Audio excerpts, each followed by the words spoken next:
আজরাইল হাজির হইয়া যায়। আজরাইল আলাইহিস সালামকে যদি আল্লাহ পাঠায় দেয়, আর আজরাইল আইসা যদি দেখে তোর হাতে নাচ গানের মোবাইল,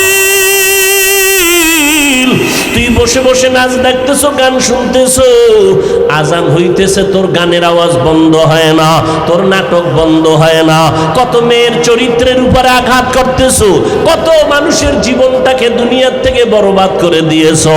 আজরাইল যখন আসবে তোমার সামনে স্বাভাবিক অবস্থায় আসবে না।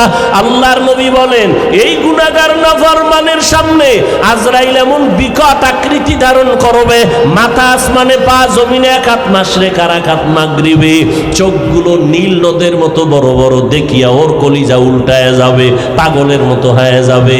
ও মা বলিয়াও ডাকতে পারবে না, আব্বু বলে ডাকতে পারবে না।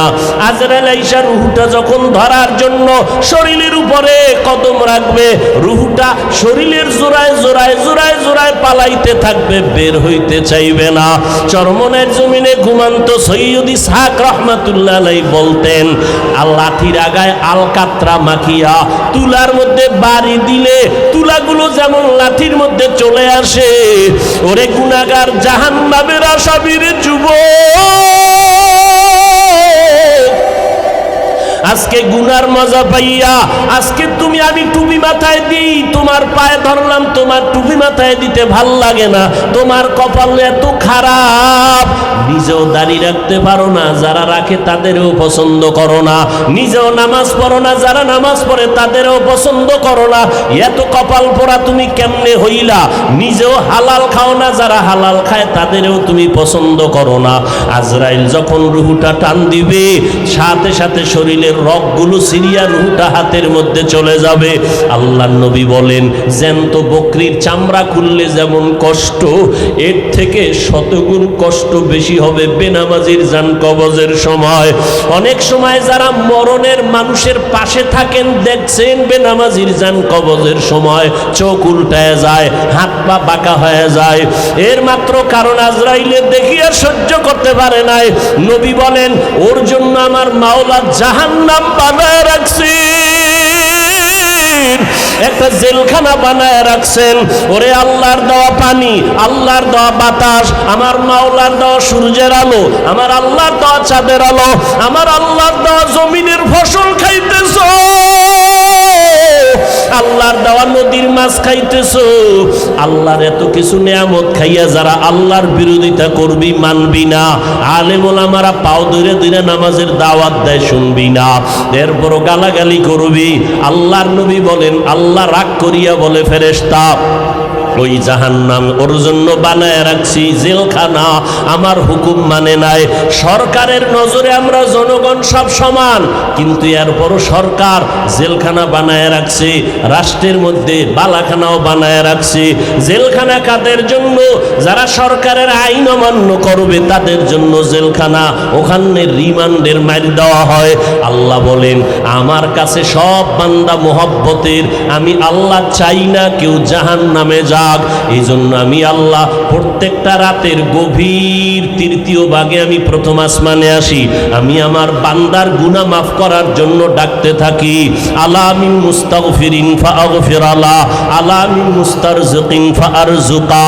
আমি আল্লাহ পাক ভোর রাত্রে আসি, প্রতিদিন প্রথম আসমানে আমি হাজির হয়ে যাই, আর আমি ডাকতে থাকি, রে গুনাহগারেরা তোরা কই?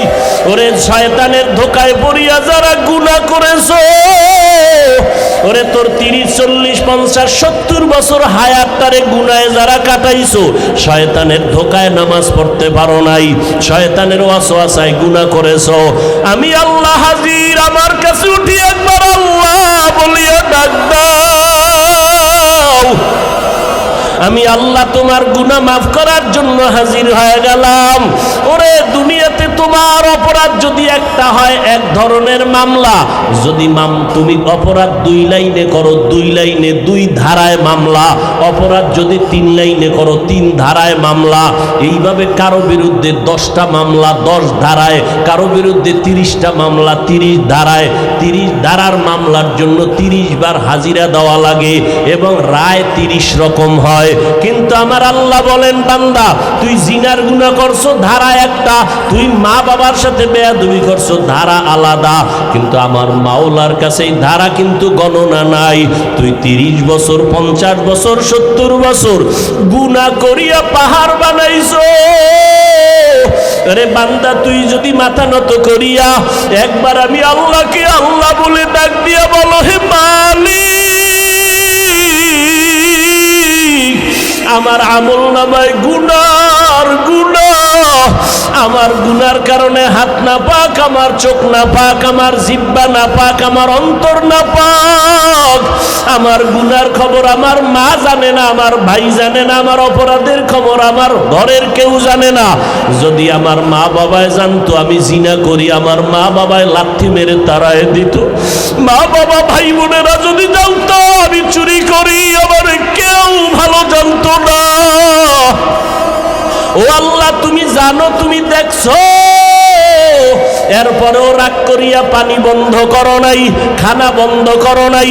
গুনার কারণে রাগ করি আমার সম্মানের চেয়ার থেকে তুমি ফালাইয়া দাও নাই। গুনার কারণে তুমি রাগ করিয়া বাতাস বন্ধ করো নাই।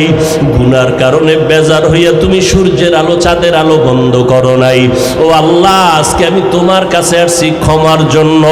আল্লাহ বলেন, বান্দা তুই একদিন আর 2 দিন না, বছর বছর 70-80 বছর গুনাহ করিয়া বিশাল বড় পাহাড় নিয়ে যদি আমি মাওলার কাছে মাথা নত করিয়া মাসির মাথা বরাবর 1 ফোঁটা চোখের পানি ছেড়ে দিতে পারো, আমি আল্লাহর কাছে যদি দিলটা নরম করে মাওলারে ডাক দিয়ে বলো, আল্লাহ আর গুনাহ করব না, ওই জাহান্নামের আগুন সইতে পারবো না রে মালিক। ওরে ঘরের মধ্যে ঘুমাইতে গেলে মশারি টানায় ঘুমাই, মশার কামড়ে ঘুমানো যায় না।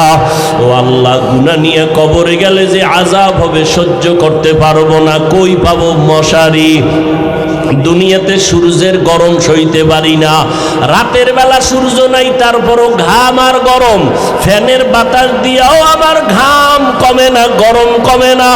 আর গুনাহগার হইয়া কবরে গেলে জাহান্নামের আগুন, ওই জাহান্নামের আগুনের গরম কেমনে সহ্য করব আল্লাহ? আমি সইতে পারবো না। ও আল্লাহ জাহান্নামের আযাব সহ্য করতে পারবো না, একটা বেতের দস্ত করতে পারি না।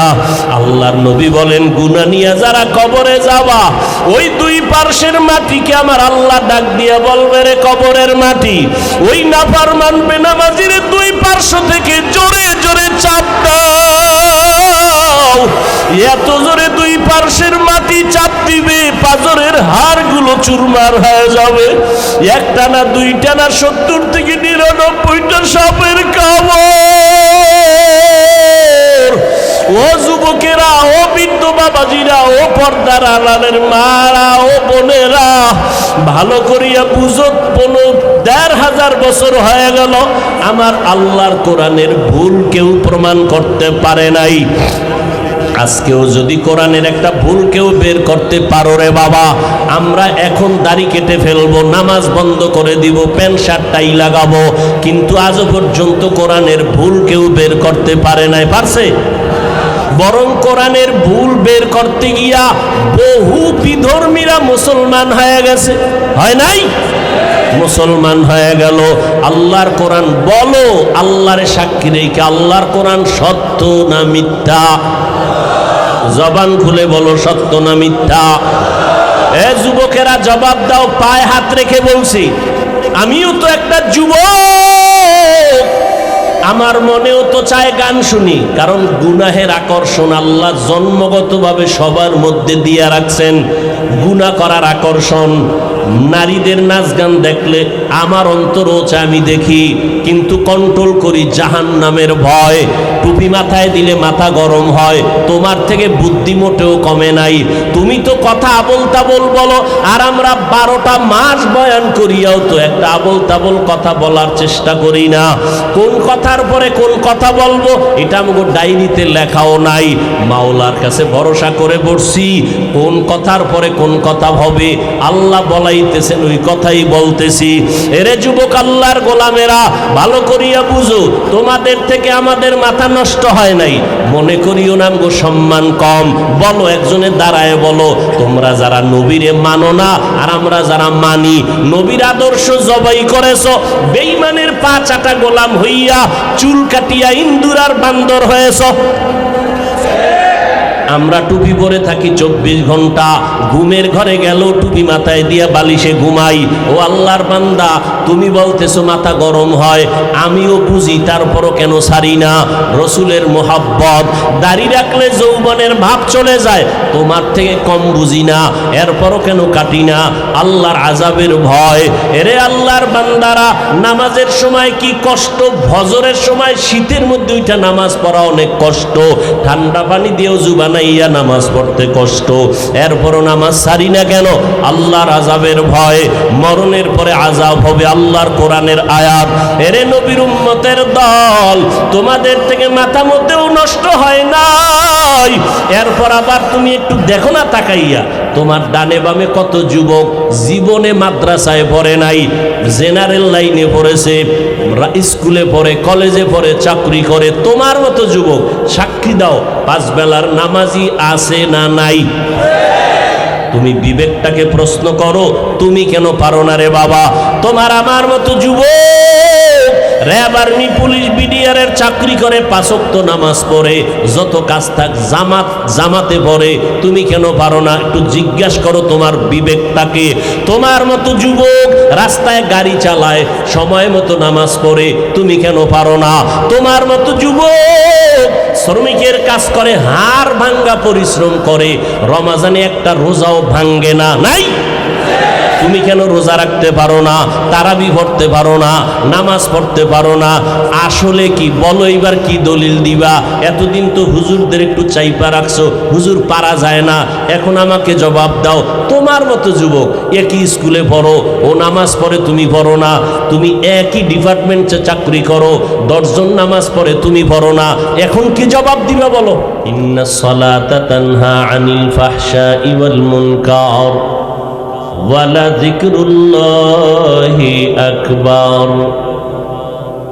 আল্লাহ চ্যালেঞ্জ দিয়া বলেন, আই মুমিন, নামাজ এমন একটা আমল, এমন এক ইবাদতের মগজ, যে ইবাদত আর আমলের বিনিময় মানুষটাকে গুনাহ থেকে নেক আমলের প্যাকেটের মধ্যে ঢুকায় দিবে নামাজ। সমস্ত পাপের জগৎ থেকে মুক্ত করে দিবে নামাজ। আল্লাহর চ্যালেঞ্জ। কিন্তু প্রশ্ন বড় জটিল। নবী বলেন, মুমিনার বেদিনদের ভেতরে ব্যবধান হলো নামাজ। বাইনাল আবদি ওয়া বাইনাল কুফরি তরকুস সালাহ। মুমিনেরা নামাজ ছাড়ে না, বেঈমান যারা তারা নামাজ পড়ে না। প্রশ্ন বড় জটিল। মুসলমান মুমিন দাবি করে, কেন নামাজ পড়ে না? আর একদল মুমিন নামাজিরা কেন গুনাহ থেকে বাঁচে না? মুসলমান দাবি করে নামাজ পড়ে না, আর একদল নামাজ পড়ে সুদের ব্যবসা ছাড়ে না, মিথ্যা কথা বলা বন্ধ করে না। আছে না নাই? हकीकत से तो दुनिया बेखबर है, दुनिया की नुमाइश पर नजर है। नमी गुयाम के अज दुनिया जुदा बाश, बाहर कारे के बाशी बा खुदा बाश।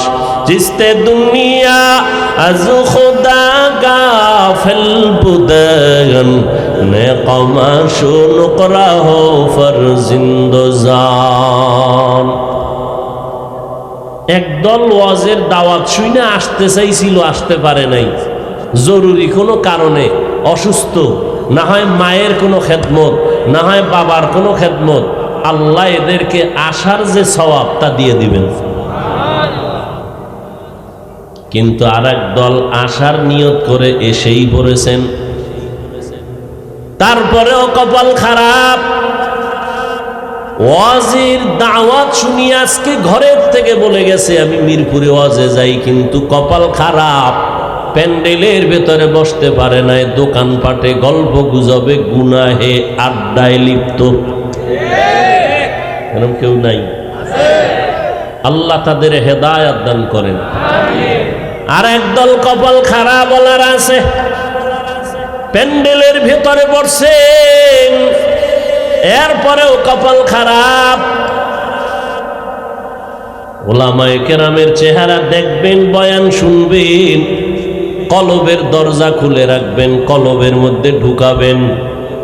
কিন্তু আল্লাহর বান্দা বয়ানে আসছেন, বসছেন প্যান্ডেলে, গজবের মোবাইল তাকে এই বরকত থেকে বঞ্চিত করে রেখেছে। ইয়া এলাহি মুঝসে মুঝকো দূর কর, তাকে দেখো মুঝ মে তুঝকো এক নজর। ইয়া এলাহি तू मेरा माबूद है, या इलाही तू मेरा माशूक है। सब মোবাইলটা হাতে নিলেন কেন? বয়ান রেকর্ড করবেন, আপনার কাজটাই তো মিডিয়াওয়ালারা করতেছে। আপনার না রেকর্ড ভালো হবে, না ছবি ভালো হবে, মিডিয়াওয়ালাদের রেকর্ড ভালো হবে, কথা ভালো হবে, সব ভালো। আপনার প্রয়োজনে কালকে আপনি এখান থেকে ডাউনলোড করে নিলেই তো হয়ে গেল। বুদ্ধি থাকলে নাকি ঘর জামাই থাকা লাগে না? এতটুকু বুদ্ধিও নেই নাকি? মোবাইলটা বের করে আমাকে দেখাচ্ছেন আমি এক মোবাইলওয়ালা, না জিনেরে দেখাচ্ছেন? জিনেরা বয়ানের পরেই দেখবেন হঠাৎ করে মোবাইল নিয়ে উদাও। তাহলে আপনার এই জিনে যদি মোবাইলটা নিয়েই যায়, তো বয়ান রেকর্ড করলেন, আমও গেল, সব গেল। আল্লাহ পাক সঠিক বুঝ আমাদেরকে দান করুন।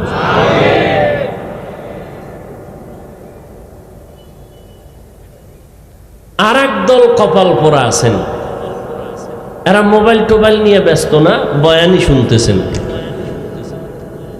কিন্তু এদের অভ্যাস হলো 1 ঘন্টা 2 ঘন্টা 3 ঘন্টা 4 ঘন্টা বসে বসে বয়ান শুনবেন, ঠিক মোনাজাতের 5 মিনিট আগে উঠে চলে যাবে। কেন? বয়ান এটা সফলতার চূড়ান্ত চাবি না, দোয়া হলো সফলতার চূড়ান্ত পুঁজি। এজন্য শয়তান অনেকের বয়ান শোনার রাস্তা ওপেন করে দেয়, কিন্তু দোয়ায় শরীক হতে দেয় না। যদি কবুল হয় তো তোরে 30 বছর লাগায় যে আকাম করাইছি সব বরবাদ। এই জন্য ইবলিস ও চায় বয়ান আরো শুনো, সারা রাত শুনবা, মোনাজাত না দিয়ে চলে যাবা। কারণ ইবলিস জানে আমি আলেম কি জানি, এর থেকে 1000 কোটি গুণ বেশি ইবলিস এলেম সম্পর্কে ওর অভিজ্ঞতাও ভালো করে জানে যে মোনাজাতের মধ্যে যদি বসে একজন আল্লাহর বান্দার দোয়া কবুল হলে পুরা ময়দানের মানুষের গুনাহ আল্লাহ মাফ করে দিবেন। এটা আমার থেকে ইবলিস ভালো জানে, এই জন্য দোয়ায় শরীক হতে দিবে না। দেখেন না, বসছে ফাঁকে ফাঁকে উঠতেছে, কেউ বাদাম চাবাইতেছে, কেউ পান খাচ্ছে, আর কেউ ফাঁকে ফাঁকে বাইরে গিয়ে বিড়ি টানতেছে। আল্লাহ সব ভাইকে হেদায়াত দান করুন। এর থেকে আর বড় কোনো দোয়া আছে? ফামান কানা ইয়ারজু লিকা রাব্বিহি ফালইআমাল আমালান সালিহা ওয়ালা ইউশরিক বিইবাদাতি রাব্বিহি আহাদা। মোনাজাত দিয়া যাওয়ার নিয়ত আছে তো ইনশাআল্লাহ? হাত দেখান দরকার নেই। স্বাধীনতার কত বছর? 52-53 বছরের ভিতরে আমগো হুজুরগো হাত উঁচা কইরা ধোকা কম দেন নাই। আর হাত উঁচা করার দরকার নেই। আমরা জিহাদ চাই, পুলিশ দেখলে কেউ নেই,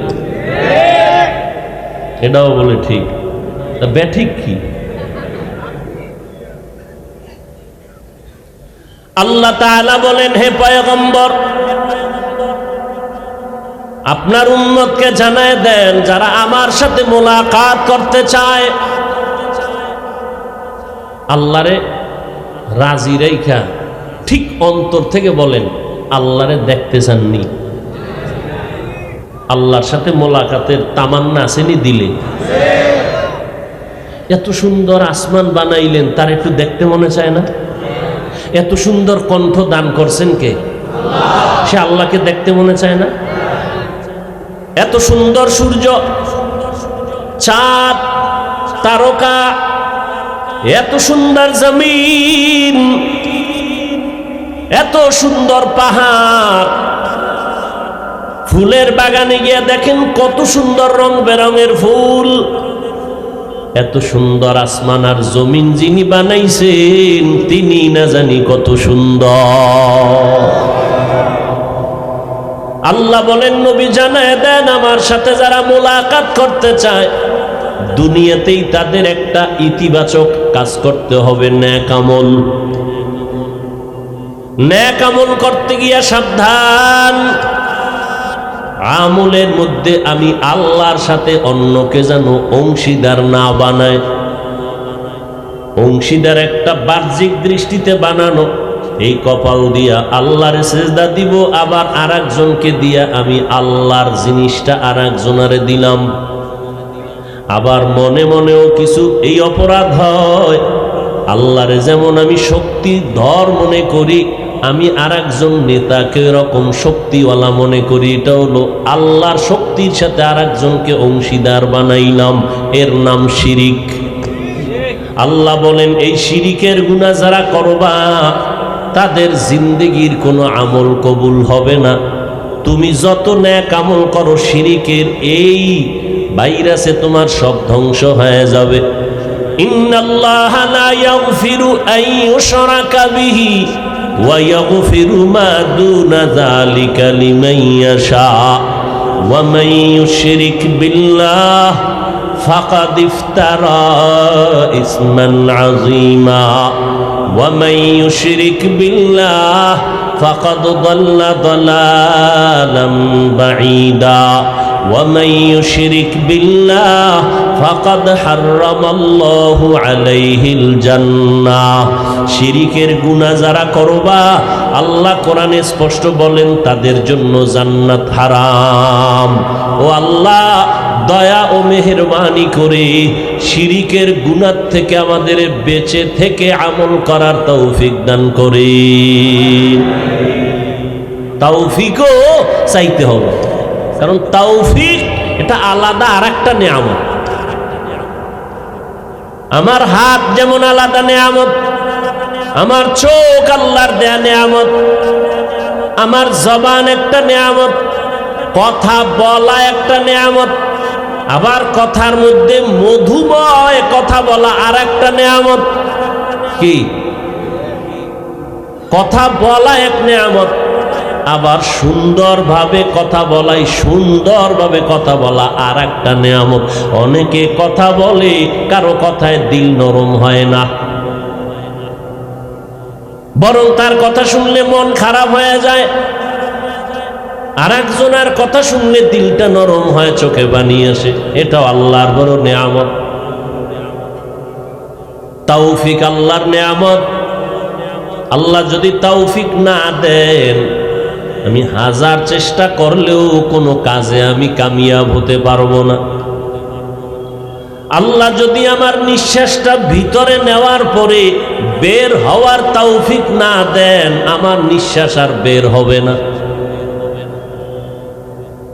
আমার একটা কদম উঠাইয়া আর একটা কদম দেওয়ার শক্তি যদি আল্লাহ তৌফিক না দেন, তো আর হাঁটতে আমি পারবো না। এজন্য পয়গম্বর সুলাইমান গোটা দুনিয়া শাসন করেছিলেন, দুইজন শোষণ করেছিল, দুইজন। দেখছেননি? কথার মধ্যে ব্যবধান। আবু জাহাল বলেছে, রসুল বলেছেন, ব্যবধান আছে না নেই? গোটা দুনিয়াটা শাসন করেছিলেন দুজন মুসলমান, গোটা দুনিয়াটা শোষণ করেছিল না ছিলেন? ছিল দুজন বেঈমান, বখতে নাসার আর একজন নমরুদ, কেউ বলেন সাদ্দাত। আর দুইজন মুসলমান গোটা দুনিয়াটাকে শাসন করেছিলেন, একজন জুলকারনাইন আর একজন সুলাইমান। সুলাইমান নবীর বাবা দাউদ আলাইহিস সালাম, আল্লাহ তাকে নবুয়তের নেয়ামত দান করেছেন, সিয়াসাত বা খেলাফতের নেয়ামত দান করেছেন। একদিকে নবী, অপর দিকে রাষ্ট্র পরিচালক। আমার নবী একদিকে নবী রসুল, আবার রাষ্ট্র পরিচালনা করেন। সব নবীরা রাষ্ট্র পরিচালনা করেন নাই। দাউদ আলাইহিস সালাম রাষ্ট্র পরিচালনা করেছেন, রহমতের নবী রাষ্ট্র পরিচালনা করেছেন। রসুলের হাতে গড়া স্বর্ণের মানুষ আবু বকর রাষ্ট্র পরিচালনা করেছেন, ওমর রাষ্ট্র পরিচালনা করেছেন, ওসমান রাষ্ট্র পরিচালনা করেছেন, হযরত আলী রাষ্ট্র পরিচালনা করেছেন। আল্লাহ এদেরকে দিয়ে দেখায় দিছেন কোন কাজ কিভাবে করলে মানুষ শান্তি পাবে। আল্লাহ সব দেখায় দিছেন নবী, রসুল, সাহাবাদের মাধ্যমে। আপনি কোনো কাজে গিয়া ব্রেক হবেন না যে এটা কেমনে করব। আমার রসুল ব্যবসা করেছেন, আবু বকর ব্যবসা করেছেন, ওমরে ফারুক ব্যবসা করেছেন, হযরত ওসমান ব্যবসা করেছেন, হযরত আলী ব্যবসা করেছেন, আবু হানিফা রাহমাতুল্লাহ আলাইহি ব্যবসা করেছেন। ব্যবসায়ী ভাই, আপনি ব্যবসার সিঁড়িতে বৈশা পেরেশানি হওয়ার দরকার নাই কেমনে করব। নবী নিজে ব্যবসা করে, আবু বকর ব্যবসা করে দেখায় গেছেন। আবু হানিফা রাহমাতুল্লাহ আলাইহি বিশাল বড় কাপড়ের দোকান ছিল, ব্যবসা করেছেন। নবী এজন্য বলেন, ক্বালান নবিয়্যু সাল্লাল্লাহু আলাইহি ওয়া আলিহি ওয়া সাল্লাম, আত-তাজিরুস সুদুকুল আমিন মা'আন নাবিয়্যিন ওয়াস সিদ্দিকিন ওয়াশ শুহাদাই ওয়াস সালিহিন। ও ব্যবসায়ীরা, সঠিকভাবে যদি হালালভাবে সততার সাথে ব্যবসা যদি করতে পারো, আমি মুহাম্মদ বলে গেলাম, আমার সাথেই তুমি জান্নাতে থাকবা। এখন আপনি সত্য ব্যবসা করেন কিনা সাইনবোর্ড দেখলেই প্রমাণ। কি লেখছে? বিক্রি করা মাল ফেরত নেওয়া হয় না, ধোঁকাবাজ। কি বাজ? যারা লিখেছে বিক্রি করা মাল ফেরত নেওয়া হয় না, এরা ধোঁকাবাজ, এরা সঠিক ব্যবসায়ী নয়। যারা রসুলের আদলে ব্যবসা করবে তারা লিখবেন বিশেষ দ্রষ্টব্য, অবশ্যই বিক্রি করা মাল ফেরত নেওয়া হয়। রসুল কয় এই লোকটা ফেরত নিলে কি পাবে? রসুল কয় একজন মানুষ থেকে তুমি মাল ফিরাইয়া যদি টাকা দাও ফিরত, ওই মালটা দান করলে যা পাইতো এটা তুমি অটোমেটিক পেয়ে যাবে। তাহলে ব্যবসার মধ্যে রসুলের আদর্শ আছে না নেই?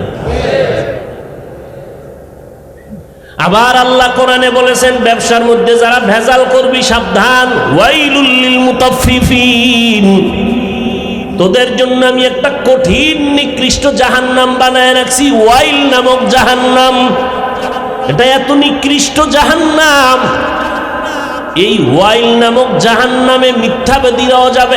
ওয়াইলু ইয়াউমাইযিল লিল মুকাদ্দিবিন, আবার একদল নামাজিরাও ওয়াইল নামক জাহান্নামে যাবে। আর আইতাল্লাযী ইউকাযযিবু বিদ্দীন ফাযালিকাল্লাযী ইয়াদউল ইয়াতীম ওয়া লা ইয়াহুদ্দু আলা তাআমিল মিসকিন। পরের পরে কি? ফাওয়াইলুল লিল মুসাল্লিন, ওয়াইল নামক জাহান্নাম মুসল্লিদের জন্য। মুসল্লি কারা? বেনামাজি না নামাজি? নামাজি মুসল্লি যারা আছেন, আল্লাহর কোরআন ফাওয়াইলুল লিল মুসাল্লিন, ওয়াইল নামক জাহান্নামে যাবে মুসল্লিরা। এবার আপনি কেমন মুসল্লি বসে বসে হিসাব করেন। এমপি সাহেব যদি আপনাকে ডাকে, আসো তোমার জন্য পুরস্কার রেখে দিলাম, নিয়ে যাও। আপনি যতই ব্যস্ত থাকেন, গোসল করে পরিপাটি হইয়া নতুন কাপড় পরে তাড়াতাড়ি চলে যাবেন, সুন্দর সাজে সজ্জিত হবেন। জমিনের মধ্যে আল্লাহর ঘর মসজিদের মতো পবিত্র জায়গা জমিনে আর একটাও নাই। ওই ঘরে যারা ডুববে, ওই জায়গায় যারা যাবে, তারা রবের মেহমান, আল্লাহর মেহমান। আল্লাহর মেহমান, আল্লাহ ডাকছেন, আসো হাইয়া আলাস সালাহ, নামাজের মধ্যে আসো।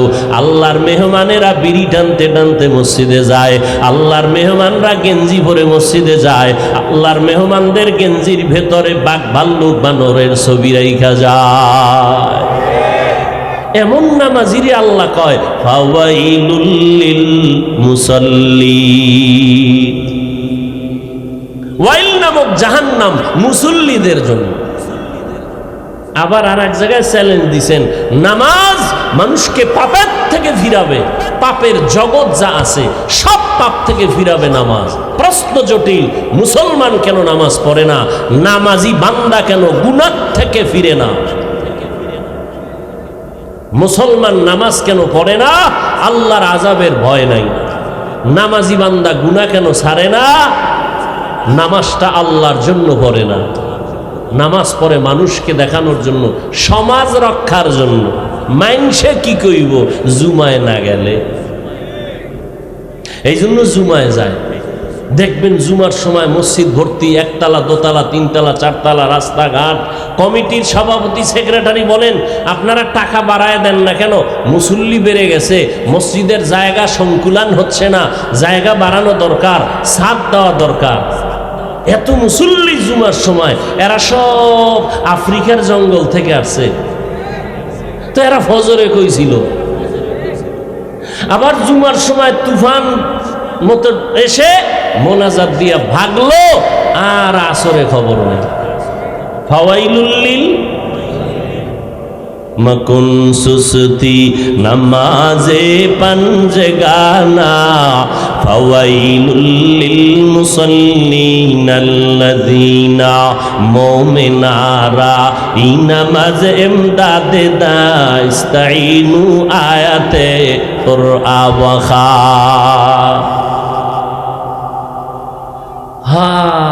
ছোট ভাই মোটামুটি লেখাপড়া কিছু করছে, কোরআন শরীফ পইরা মোটামুটি একটা লম্বা জামা লাগাইয়া দেশে গেছি গা, মাথায় এক টুপি লাগাইছে। মানুষ খালি এখন হুজুর হুজুর কয়। আর রমাজান মাস আইছে যখন, হুজুর আমার বাসায় ইফতারি, আমার বাসায় সাহারি। মুন্সি মোল্লার বাড়ি। আল্লাহ খাওয়াইলে আপনার হিংসা করে কোনো লাভ আছে? হ্যাঁ, এখন ছোট ভাই এত দাওয়াত, ডায়েরি মেনটেন করে, দাওয়াত আর দাওয়াত, শুধু খাওয়ায় না, দিয়াও দেয়। বড় ভাই তো আলেম হয় নাই। বড় ভাই কই, আমি তোর পিছনে যেই পরিমাণ কষ্ট করছি, খাইয়া না খাইয়া তোরে লেখাপড়া শিখানোর পিছনে আমি টাকা পয়সা দিয়েছি, তোর প্রস্রাব আমার গায়ে লাগাইছে, তুই এই পরিমাণ দাওয়াত খাইতেছ হোমানে? আমারে একটা বছর হয়ে গেল কেউ একবারও বলে না এন দুটো ভাত খান। হাদিয়া তো বরের কথা, আমি সইতে পারি না। ছোট ভাই কয়, ভাইজান একটা পরামর্শ দেই, যদি মানেন কাজে লাগবে, দাওয়াত বেড়ে যাবে। আপনিও নামাজ পড়া শুরু করেন, জামা পড়েন, টুপি পড়েন, মসজিদে যান, নামাজ পড়েন। এরপরে যদি দাওয়াত টাওয়াত না আপনি মোটামুটি নামাজ পড়তে থাকেন, 31 মাস 40 দিন পড়েন, আমি আপনাকে সুন্দর এক হাদিয়া দিব। কি দিবি আগে কও? বলে আপনি যা চান। কয় না টাকা পয়সা দিবি। আচ্ছা ঠিক আছে, আমার যে হাদিয়া আসবে তার থেকে আমি আপনাকে পুরাটাও যদি চান আমি দিয়ে দেব। ছোট ভাইয়ের দাওয়াত যে দুনিয়ার জন্য, যখন নামাজে ঢুকবে আস্তে আস্তে আখেরাত মুখী হয়ে যায়। বড় ভাই ছোট ভাইয়ের পরামর্শ নিয়ে দাওয়াত পাবে এই লোভে ঢুকলো, মোটামুটি একটা জামা পড়ছে, পরে মসজিদে যায়, নামাজ পড়ে। এবার টুকটাক কিছু দাওয়াতও আসতেছে। হ্যাঁ, তুমি এখন যেই লেবাস পরছো, চলো ওই অমুক জায়গায় দোয়া আছে, একটু দোয়ায় শরীক। ও আসে যায়, মসজিদে আসা যায়, মোটামুটি দিন গুইনা গুইনা 40 দিন পার হয়েছে। পার হওয়ার পর কয় যে টাকা দাও, ছোট ভাইরে বলতেছে। আপনি 40 দিন নামাজ পড়ার পরে টাকার মহাব্বত তো থাকার কথা না। আমি জানি তুই এমন একটা প্যাচ লাগাবি, এই জন্য ওই প্রথম দিন যে অজু করছি 40 দিন আর অজু করি নাই, এক অজু দিয়া চালাই দিছি। মাকুন সুসতি নামাজে পাঞ্জে গানা ফাওয়াইলুল লিল মুসাল্লিনাল্লাযিনা মুমিনারা এই নামাজ ইমদাদে দাস্তাইনু আয়াতে কুরআবাখা। একটুখানি নেকের তরে রোজা হাসরের মাঠেতে বাবা ঘুরবে ছেলের পিছে, ছেলে বাবার আগেতে। আহাতে মন কঠিন দিনেতে নামাজ তোমায় ভুলবে না, ঠিক মতো পড়িলে নামাজ জান্নাত তোমার ঠিকানা। ঘুমের চেয়ে নামাজ ভালো আর তুমি ঘুমাইও না, ঠিক মতো পড়িলে নামাজ জান্নাত তোমার ঠিকানা। আমার প্রাণের ভাই বোনেরা জলদি করে উঠে যাও, অজু করে তাড়াতাড়ি নামাজ পড়তে লেগে যাও। নবী বেনামাজির শাফাআত করিবেন না, ঠিক মতো পড়িলে নামাজ জান্নাত তোমার ঠিকানা। নামাজ লাগবে নি? কয় ওয়াক্ত? সপ্তাহে কয় দিন? শুক্রবার না প্রতিদিন? এই যুবকেরা, মাঝে মাঝে 2-1 ওয়াক্ত নামাজ না পড়লে কোনো সমস্যা হবে? হবে বলার পরে যদি না পড়ো, বিচারটা কত কঠিন হবে তোমার, কত কঠিন হবে। এরে যুবক আল্লাহর গোলাম, আমিও মুসলমান, তুমিও মুসলমান। আমার আল্লাহ তোমার আল্লাহ এক, আমার নবী তোমার নবী এক, আমার কোরআন তোমার কোরআন এক, আমার ধর্ম তোমার ধর্ম এক, আমার কাবা তোমার কাবা এক। জমিনের মধ্যে মায়ের গর্ভ থেকে যেদিন আসছি ওই হালাতও তোমার আমার সবই এক। যেদিন বিদায়ের আওয়াজ হবে, 3টা সাদা কাফনের প্যাকেট হব, তাও এক, কালারও এক। কাফনে লেখা থাকবে না বক্তা সাহেবের লাশ, কাফনের উপরে লেখা থাকবে না এমপি সাহেবের লাশ। ওই কাফনে ঢুকার পর সব সমান হয়ে যাবে। হিন্দুদের ধর্ম আলাদা, আদর্শ আলাদা, ইহুদির ধর্ম আলাদা, আদর্শ আলাদা, খ্রিস্টানের ধর্ম আলাদা, আদর্শ আলাদা, মুসলমানের ধর্ম এক, আল্লাহ এক, নবী এক, কোরআন এক, কাবা এক। দুনিয়ার থেকে বিদায় বেলা কাফন হবে 3টা, সংখ্যা এক, কালার হবে আলাদা না এক, কবরের সাইজও হবে এক, কবরের ভেতরে প্রশ্ন হবে 3টা, তাও সবার বেলায় এক। আমাকে আলাদা প্রশ্ন, তোমাকে আলাদা না, না আমাকে যেই প্রশ্ন তোমাকেও সেই প্রশ্ন, হুজুরের যেই প্রশ্ন ছাত্রকেও সেই প্রশ্ন। প্রশ্ন হবে 3টা, সবার বেলায় এক। তুমি কয় টাকার মালিক? প্রশ্ন করা হবে না। তুমি কত শিক্ষিত? প্রশ্ন করা হবে না। তোমার সম্মান কি পরিমাণ? প্রশ্ন করা হবে না। প্রশ্ন সবার বেলায় 3টা এক। রবের পরিচয় দাও, ধর্মের পরিচয় দাও, রাহমাতুল লিল আলামিনের পরিচয় দাও। তুমি আমি এক ধর্মের হইয়া তোমার আমার আদর্শ তো একই হওয়া দরকার, পোশাক এক হবে। অথচ তুমি প্যান্ট শার্টটাই পরো, আমি মদিনার লম্বা জামা পরি। আমি যদি ভুলে থাকি বলো, আমি প্যান্ট শার্টটাই লাগাই। সবাই এক পোশাকে থাকবো, কারণ আমাগো ধর্ম এক। তুমি এগুলো বুঝো না, বুঝানোর জন্য রাত নাই দিন নাই 12 মাস। আগে শীতের দিন ছাড়া ওয়াজ হইতো না, মসজিদ মাদ্রাসার প্যান্ডেল ছাড়া ওয়াজ হইতো না। এখন সিফা গলির মধ্যে রাস্তায় ওয়াজ, ফজরের পরে বয়ান, সারা রাত বয়ান, আসরের পরে বয়ান, মাগরিবের পরে বয়ান, জোহরের পরে বয়ান। কয় হুজুর আপনি যাইয়া 10 মিনিট একটু দোয়া করে আসবেন, আর কিছু দরকার নাই। 12টা মাস কোন সময় খানা নাই, ঘুম নাই, সব। আজকে সারাদিন মাত্র মাগরিবের সময় ইফতারি করলাম, এরপরে আসলাম, সেই ডাইরেক্ট স্টেজে উঠলাম। কোথায় খানা, কোথায় ঘুম, আমি রকম প্রতিদিন 12 মাস দৌড়াইতেছি।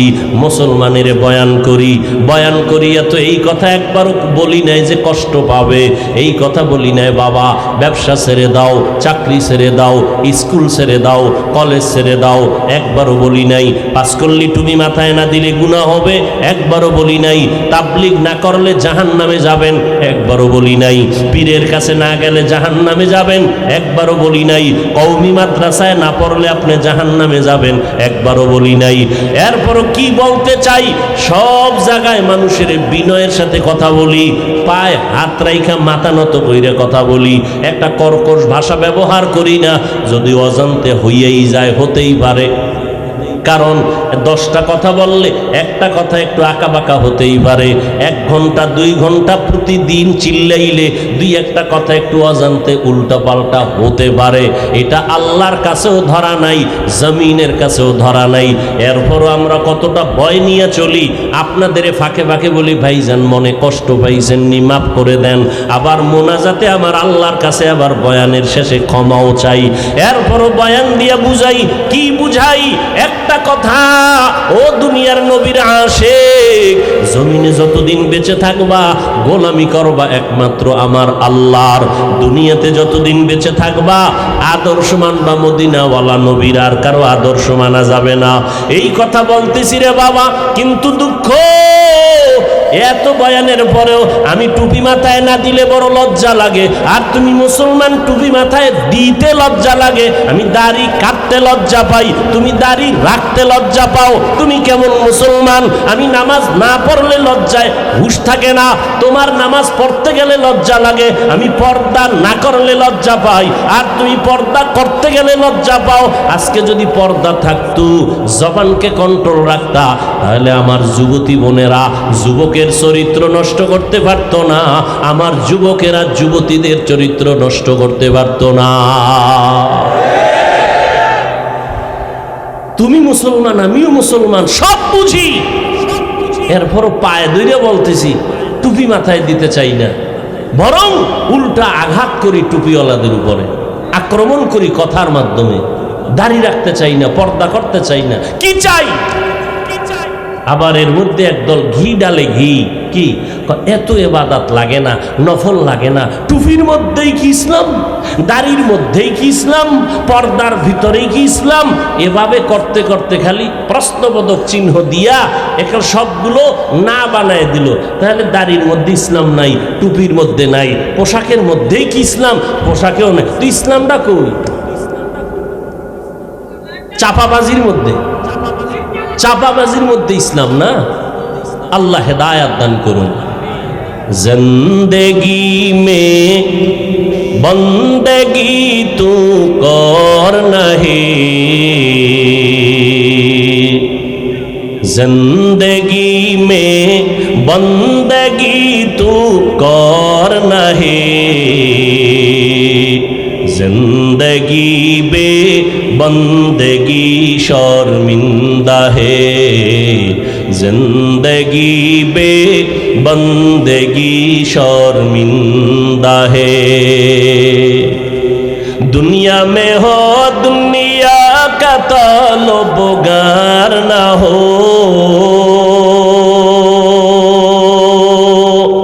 बाजार से गुजर हो खरीदार ना हो। दुनिया में हो दुनिया का तलबगार ना हो, बाजार से गुजर हो खरीदार ना हो। ये दुनिया एक मिसल कागज फूल है, ये दुनिया एक मिसल कागज फूल है। जिंदगी में बंदगी तू कर नहीं, जिंदगी में बंदगी तू कर नहीं, जिंदगी बे बंदगी शर्मिंदा है, जिंदगी बे बंदगी शर्मिंदा है, जिंदगी में बंदगी कुन बंदगी, जिंदगी बे बंदगी शर्मिंदगी। বালিশে মাথা লাগাইয়া হিসাব করো, কয় হুজুর হিসাবের দিন শেষ। আগে বালিশে মাথা লাগাইলে একটু চিন্তা করার সময় হাতে ছিল, কিন্তু এখন কই চিন্তা করার সময় নাই, গজবের মোবাইলের মোরাকাবায়। কখন রাত্র 3টা বাজলো মোবাইলওয়ালার খবর নাই। এই মোবাইল নিয়া সারা রাত তাকায়া তাকাইয়া কবিরা গুনাহ করে আমার যুবক। আম্মা জান কয় 3টা বাজে, ল্যাপের ভিতরে বাতি জ্বলে কেন? কয় মোরাকাবায় আছে। হাসিও না রে যুবক ভাই। হ্যাঁ, তুমি যদি তাকায়া দেখো একটা পানির কূপের কিনারা একটা শিশু বাচ্চা খেলতেছে, অথবা জ্বলন্ত আগুনের কিনারায়, তুমি দ্রুত গতিতে খুঁজবা এই বাচ্চা কার, তাড়াতাড়ি নাও। তুমি আগুনের কিনারার থেকে ধইরা কোলে নিবা, অথবা পানির কিনারার থেকে ধইরা কোলে নিবা, নিয়া লোক খুঁজবা গার্ডিয়ানকে। বাচ্চাটা এখানে খেলতেছে, কিন্তু বাচ্চা যে খেলার মজা পাইছে, ওই মজা এখন আর তোমারে দেখতে পারে না, কামড় দেয়, চিমটি দেয়, কারণ খেলার মজা। কিন্তু বাবা ওই চিমটি খাইয়াও ও যদি তোমাকে লাথি দেয়, তারপরও তুমি আগুনের কিনারায় রাইখা যাবা না। এইটা তোমার বিবেক, এটা তোমার আকল, এটা তোমার আকল। কেউ বলতে হবে না, শিখাইতে হবে না, এটা তোমার আকল অ্যান্সার দিতেছে। তুই আমাকে যত কামড় দেস, চিমটি কাটো, লাথি মারো, তোরে রেখে যাব না, কারণ তুই জানো না, তোর সে আকল কম। আমি জানি এই খেলার মজা পাইয়া যদি আল্লাহ না করুন আগুনে পড়ে যাও, পানিতে পড়ে যাও, তোর জিন্দেগি বরবাদ, তোর মায়ের ঘুম হারাম, বাবার ঘুম হারাম হয়ে যাবে। ঠিক তেমনি ভাবে আল্লাহর কোরআন রসুলের হাদিস দিয়ে সমাজের চক্ষুষ্মান উলামায়ে কেরামরা তাকায়া দেখতেছে, ও উম্মত, তুমি আজকে দাড়ি কেটে বেপরদায় চলে গান বাজনা শুনে জাহান্নামের কিনারায় বসে খেলতেছো। আলেমরা পাও ধরে ধরে ডাকে, ফেরো, পাও ধরে ধরে বলে, আর নামাজটা ছাড়িও না রে বাবা, বেপরদায় চলিও না, মা বাবার সাথে বেয়াদবি করিও না। যদি এখন তুমি ওই মোবাইলে ওই গুনায় মজা পাইয়া, তুমি চ্যাটিং করতে মজা পাইয়া এখন আর হুজুরদের কথা তোমার কাছে ভাল লাগে না, তুমি এখন হুজুরের গালি দাও।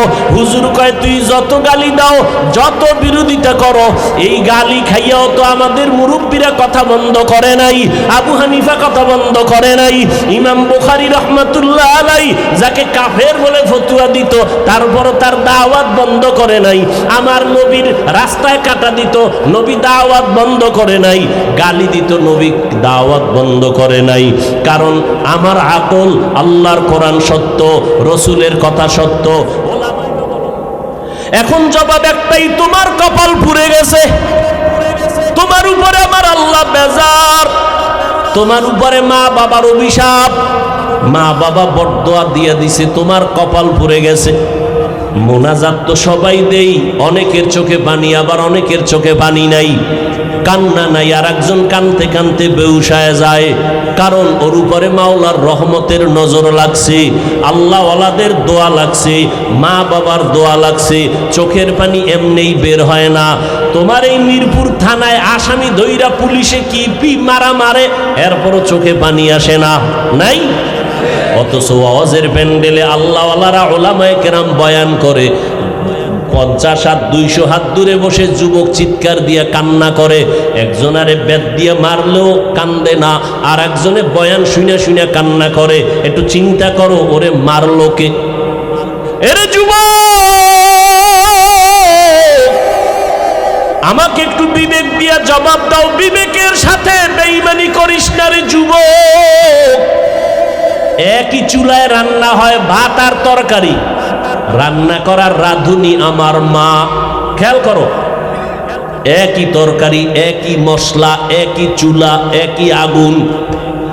রান্নার পরে আব্বা খায়, আম্মা খায়, আমিও খাই, বোনেরাও খায় একই। কিন্তু দিন দিন আব্বা আম্মা হয় দুর্বল, আমরা হই শক্তিশালী সবল। এই বুদ্ধিজীবীরা জবাব দাও, আমাকে তো বুদ্ধি নেই, তোমার অনেক বুদ্ধি, জবাব দাও কারণ কি? আল্লাহর কুদরত বলবা না, কারণ তুমি আল্লাহকে মানো না, তুমি আল্লাহর কুদরত বলবা কেন? আমরা বলবো আল্লাহর কুদরত। একই খানা, একই চুলায় রান্না, আব্বা আম্মা একই খানা খায়, আমরাও একই খানা খাই, তাদের রোগ বাড়ে, আমরা শক্তিশালী হই, তারা দুর্বল হয়, কারণ কি? এত যুক্তি, এত বুদ্ধি, দাও জবাব দাও। এরে আল্লাহর বান্দা, তোমার থেকে 1000 কোটি গুণ বুদ্ধিমান ছিল আবু জাহাল, যার নাম ছিল আবুল হেকাম, বুদ্ধিমানের বাবা। কিন্তু বুদ্ধি হইলে কি হবে? পৃথিবীর শ্রেষ্ঠ মানুষটাকে মানুষ বলে চিনতে পারে নাই। রহমতের নবী এত দাওয়াত দিলেন, কালেমা পড়ে নাই। এরে যুবক, একটু চিন্তা করো, বালিশে মাথা লাগাও, যার মনের মনে প্রশ্ন করো, আমার মতো যুবক যদি স্কুলে পড়ে নামাজ পড়ে আমি কেন পারি না? আমার মতো যুবক যদি চাকরি করে নামাজ পড়ে আমি কেন পারি না? আমার কপাল কেন খারাপ? এইভাবে যখন চিন্তা করতে থাকবা, একদিন দেখবা হেদায়েতের দরজা খুলে যাবে। আর মা বাবার কাছে মাঝে মাঝে দোয়া চাইও। মা বাবায় দোয়া করলে আরশে আজিমে পৌঁছতে কোনো পর্দা থাকে না। এজন্য মা বাবার দোয়া বড় দামি। মা বাবার চোখের পানি আর দোয়া ছাড়া আমি বান্দা চেয়ারে বসতে পারি নাই। মা বাবার চোখের পানি আর দোয়া ছাড়া যুবক পরীক্ষায় পাশ করতে পারো নাই। মা বাবার চোখের পানি আর দোয়া ছাড়া তুমি বাড়ি গাড়ির মালিক হতে পারো নাই। অতএব এখনো সময় আছে, তওবার দরজা খোলা, নেক আমল ধরো, শিরিক মুক্ত জীবন গড়ো, আল্লাহর মোহাব্বত নিয়ে চলো। চাকরি ছাড়া লাগবে না, স্কুল বন্ধ করা লাগবে না রে বাবা, মাদ্রাসায় আসার দরকার নাই। ভালো করে শুনো যুবক, পর্দার আড়ালের আম্মা জান আসেনি? আছে? এরে আম্মা জান, আপনারা আয়েশা রাদিয়াল্লাহু আনহার মতো ধন্য নারী, আপনারা খাদিজা রাদিয়াল্লাহু তাআলা আনহার মতো নারী, এরে আম্মা জান ফাতেমা রাদিয়াল্লাহু তাআলা আনহার মতো নারী, আপনারা উলামায়ে কেরামের মায়ের মতো মা। এই জমিনে আপনাদের মতো বহু নারী এই এলাকায় থাকে, 5 ওয়াক্ত নামাজ পড়ে, নাই? ভিন্ন আম্মারা আপনারা কেন পারেন না?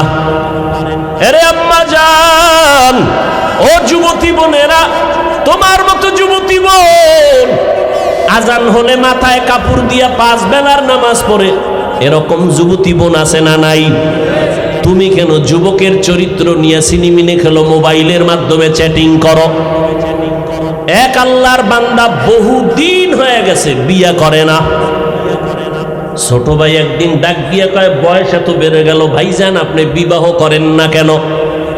মা বোনেরা ভালো করে শুনেন, যুবকেরাও শুনো বাবা। বড় ভাই ডাক দিয়া কয়, আমি বিবাহ করব, পছন্দের কোনো মেয়ে ভাই না। ছোট ভাই বুঝতে পারছে, মনে হয় যেন সম্ভ্রান্ত পরিবারের মেয়ে লাগবে, একটু টাকাওয়ালা। ডানে বামে খোঁজ দিয়ে এক প্রস্তাব দিল, অমুক বাড়ির মেয়ে বড় ভালো। বড় ভাই বলে, না আমি এ মেয়ে বিয়া করব না। বলে অনেক সুন্দরী, সুন্দরী চাই না তো কি চাও? হ্যাঁ, বড় ভাই বলে, আমি এমন একটা মেয়েকে বিয়া করতে চাই, আমার সীমানা প্রায় পারাইয়া যাইতেছে, বিবাহের বয়স অনেক আগেই হয়ে গেছে, করি না, কারণ আমি এমন একজন আল্লাহর বান্দি যুবতী মেয়ে চাই। ছোট ভাই বলে, কেমন মাইয়া চাও? কয়, আমি এমন একটা মেয়ে চাই, যেই মেয়ে আমার স্ত্রী হইয়া আমার হাতটা ধরে আমাকে জান্নাতের ভিতরে ঢুকায় দিবে, আমাকে জান্নাতের পথে নিবে। আর এমন একটা মেয়েকে বিয়া করব, যেই মেয়েটা আমাকে একটা পুত্র সন্তান উপহার দিবে, যেই সন্তানটা উম্মতের জান্নাতের পথ দেখাবে। ছোট ভাই কয় তোমার কপালে বিয়া নাই। চলে গেল। এই বিয়া নিয়ে এখন আর কথা বলে না। কিন্তু বড় ভাই ডাক দিয়ে কয়, শোন, আমার অন্তরের নিয়ত যদি সঠিক হয়, ইনশাআল্লাহ আমি আজ না কাল এমন মেয়ে পেয়ে যাব, যদি আমার নিয়তে ভেজাল না থাকে। এভাবে ধৈর্য ধারণ করলেন।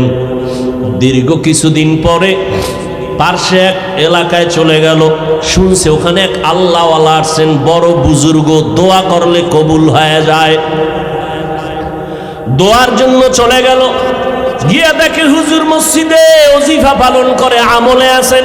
সালাম, হুজুর আমি অমুক এলাকার এক বান্দা যুবক, আসছি আপনার দোয়া নেওয়ার জন্য।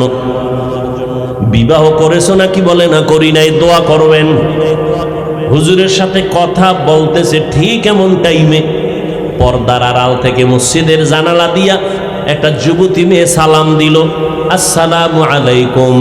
হুজুর বলে, কে? বলে আমি এই এলাকার এক যুবতী মেয়ে। কি চাও? হুজুর একটু দোয়ার জন্য আসছি, আমার আব্বাজান বড় অসুস্থ। তাই নাকি? বলে হ্যাঁ। হুজুর ওখানে প্রায় সময় আসেন, মানুষকে দাওয়াত দেন, মসজিদে আমল করেন, মোটামুটি পরিচিত। এইবার মেয়ে কয়, হুজুর দোয়া করবেন, আল্লাহ পাক রব্বুল আলামিন আমার জন্য যেন ভালো একটা পাত্রের আয়োজন করেন। কয় তুমি কেমন পাত্র চাও? কয় হুজুর আমার বিবাহের জন্য আমি এমন একটা পুরুষ যুবক চাই, যেই যুবক আমার হাত ধরে আমাকে জান্নাতে নিবে এবং আমাকে এমন একটা পুত্র সন্তান উপহার দিবে আল্লাহর দয়ায়, যেই পুত্র সন্তান উম্মতের দায়িত্ব নিয়ে জান্নাতের পথ দেখাবে বাতিলের মোকাবেলায়। হুজুর শুইনা চুপ হয়ে গেলেন। পাশের পুরুষ যুবক ডাক দিয়ে কয়, হুজুর বেয়াদবি মাফ করবেন, আমি দীর্ঘ বছরেই লালন করতেছি, কল্পনা করতেছি এমন গুণের মেয়ে আমিও চাই। হুজুর বলে, মেয়ের ফ্যামিলি গরিব, আমার গরিব টরিব লাগবে না, আপনি যদি দয়া করে ব্যবস্থা করে দেন আমি আলহামদুলিল্লাহ রাজি হয়ে যাব। আলহামদুলিল্লাহ ব্যবস্থা হয়ে গেল। যুবক যুবতীর সাথে বিয়া হয়ে গেল। এই দুইজন আর সংসার শুরু হয়ে গেল। এই যুবক আর যুবতীর দাম্পত্য জীবন সুখময় জীবন। ফজরের সময় ঘুম থেকে একজন যদি উঠতে না পারে, স্ত্রী যদি আগে উঠে, স্বামীকে কয় উঠো, আল্লাহর সাথে একটু মোলাকাতের কথা বলার চেষ্টা করো। অতিও গভীর হয় রজনী যখন, নীরবে প্রভুর নাম জপিও তখন। প্রভুর করুণা যদি পাইবারে চাও, গভীর রাতে উঠে প্রভুর গুণগান গাও। স্বামী যদি আগে উঠে স্ত্রীকে ডাকে উঠো, রান্না বান্না হয় না, বন্ধ, আগে নামাজ তারপরে রান্না। এইভাবে জীবন চলতেছে। এর মধ্যে একটা সন্তান আল্লাহ দান করছেন, পুত্র সন্তান। আল্লাহর কাছে দোয়া করতো নামাজ পড়ে, দয়ার মালিক তুমি আমাদের একটা নেককার সন্তান দাও, যেই সন্তানের দ্বারা দুনিয়াতে আমগো সম্মান বাড়বে, আখিরাতেও বাড়বে। আল্লাহ দোয়া কবুল করে ফেলছেন।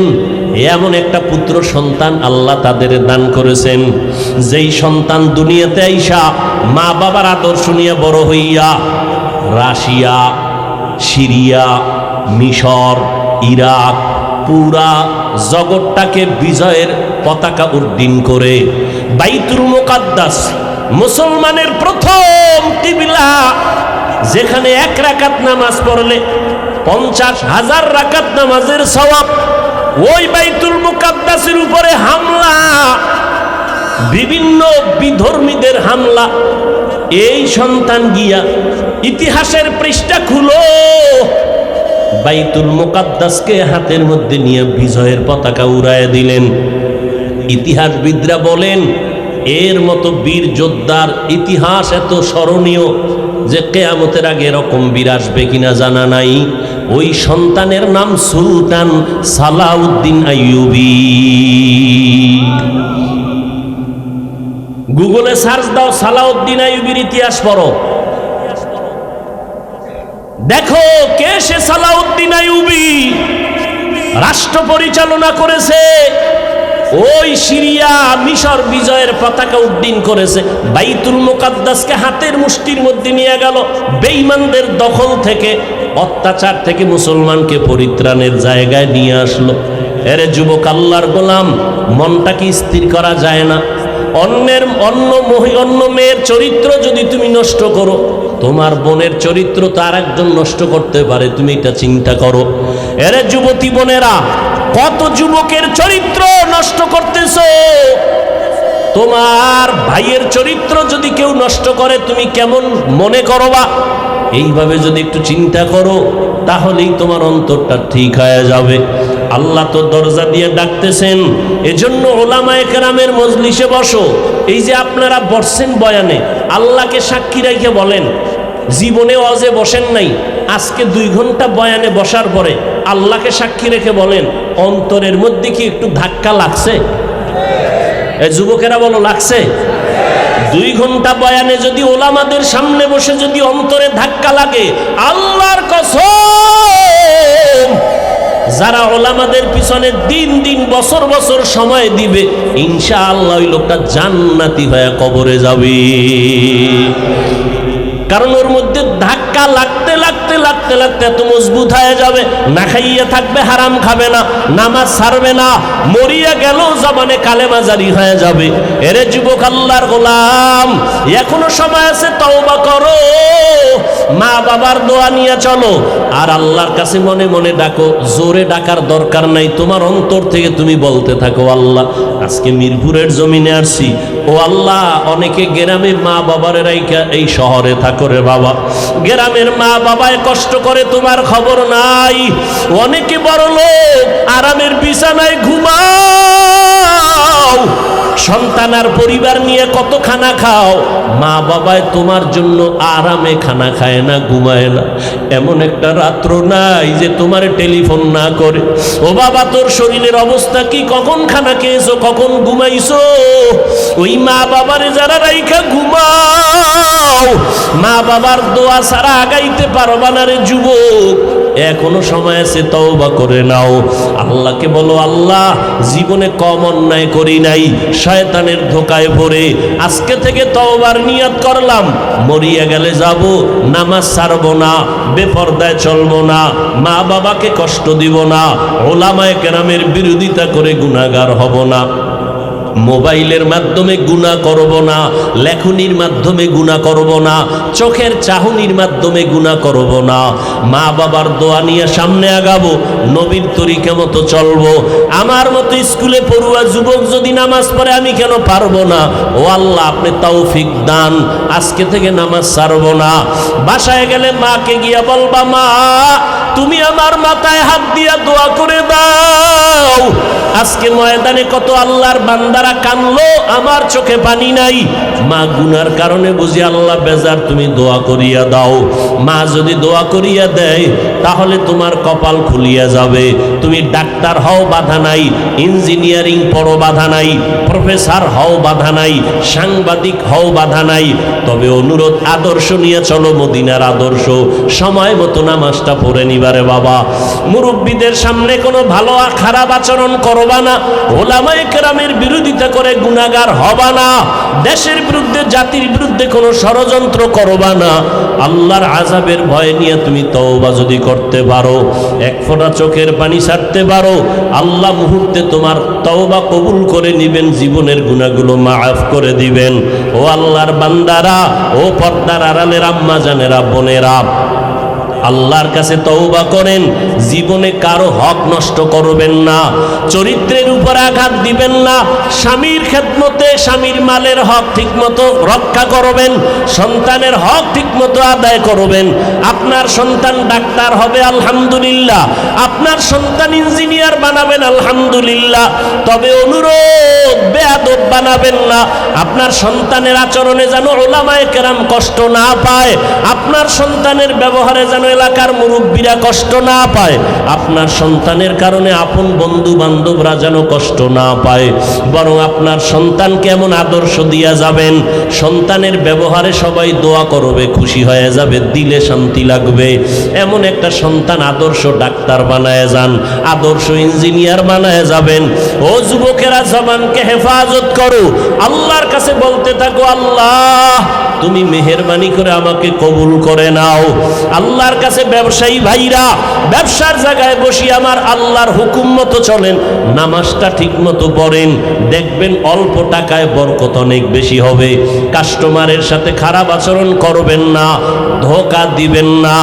আল্লাহর কাছে এভাবে বলতে থাকেন, আল্লাহ যেইভাবে ব্যবসা করলে দুনিয়াতে শান্তি পাবো, সম্মান বাড়বে, আখেরাতে নবীজির সাথে জান্নাতে থাকতে পারবো, ওইভাবে ব্যবসা করার তৌফিক দাও, মানুষের সাথে ভালো আচরণ করার তৌফিক দাও। তুমি তৌফিক না দিলে সম্ভব হবে না। এইভাবে তওবার নিয়ত যদি অন্তরে থাকে, তবে একটা চিরচরিত সত্য কথা, আবু জাহাল নবীজিরে 13টা বছর দেখলো, বয়ান শরীর সব কিছু জানলো, এরপরও কালেমা পড়লো না।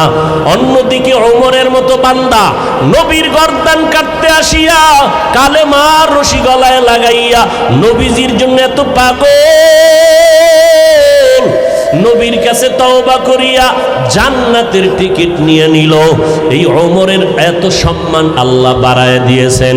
ঠিক কিয়ামত পর্যন্ত আবু জাহাল থাকবে না ঠিকই, কিন্তু আবু জাহালের কঠিন অন্তরের মতো কিছু অন্তরালা মানুষ জমিনে থাকবে।